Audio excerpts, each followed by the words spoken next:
Hi guys, welcome to Mustache Plates. This is Art Log 1004. This is the fourth day of the project and the final day of the project. I was finally able to finish the project and was able to achieve something I was pretty proud of. So before I start anything, let me show you the difference between day 3 and day 4.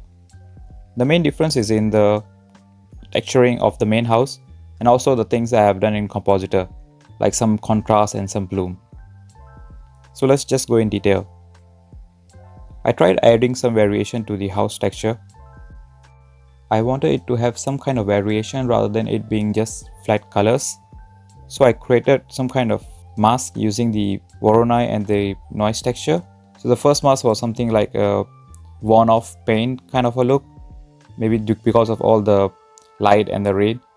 So I created this using the noise texture and then plugging it to the Voronoi texture. And the another one was just using the Voronoi, stretching it out so we can get some kind of lines. And then I just used my base texture to give it a subtle difference for both the different masks.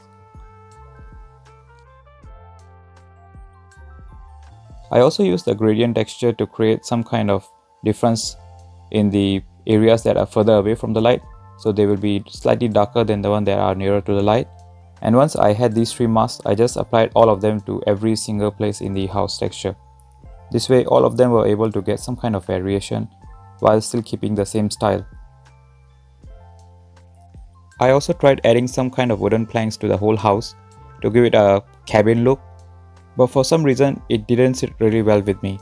Maybe it's because of the colors that I have chosen for the cabin, like the orange and the pinkish, but I just didn't really like it, so I went back to the standard walls without any kind of planks. But I also did added some moss into the base of the cabin, so it looks much more integrated with the environment around it. Once I was done with the texturing, I added some fog and some dust particles towards the direction of the house itself, so it's facing the light direction and it will give extra bloom to the house.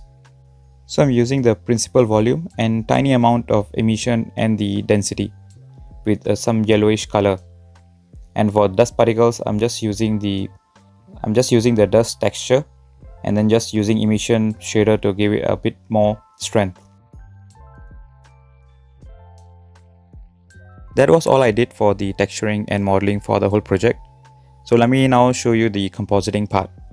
For my compositing, the main thing I need was a bit more contrast and a slightly bit more bloom.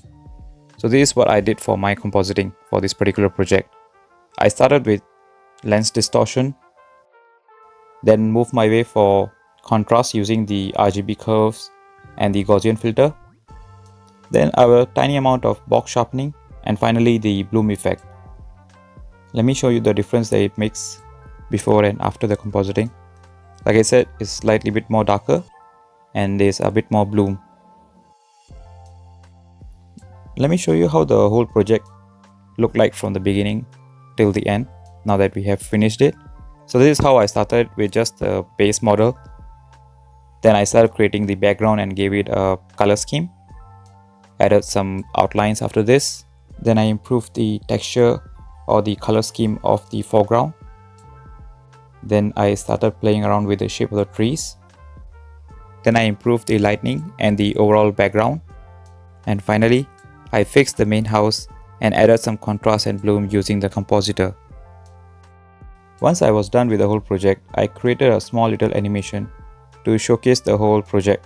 Something in terms of revealing the main focus or the main scenery that we have created.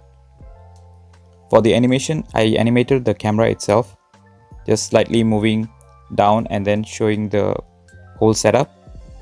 And then I just animated the dust particles moving in certain direction, so it will feel like it's coming down from the sun direction towards the main house. And that was all from the animation part. And that was it. That was the whole project. This was an interesting project. Before this, I have never really done any kind of jungle scene before, something with a lot of trees or this kind of vegetation. So it was also a challenge for me to create something like this. And honestly, I'm quite pleased with the outcome of it. Although it's all very stylized, even the color palette or the design of the trees, but still it does look kind of nice, kind of in the same realm of what I usually create. So I'm happy with the outcome of it. And thank you for watching. If you have not watched the other parts, you can watch all of them. And if you are still not subscribed, you can subscribe to this channel. Or if you like, you can follow me on Instagram. I do post all other projects and work in progress over there. And if you want me to do something else, some other feedback or improvements, you can just comment down below and let me know what should I do next. Until then, thank you and bye bye.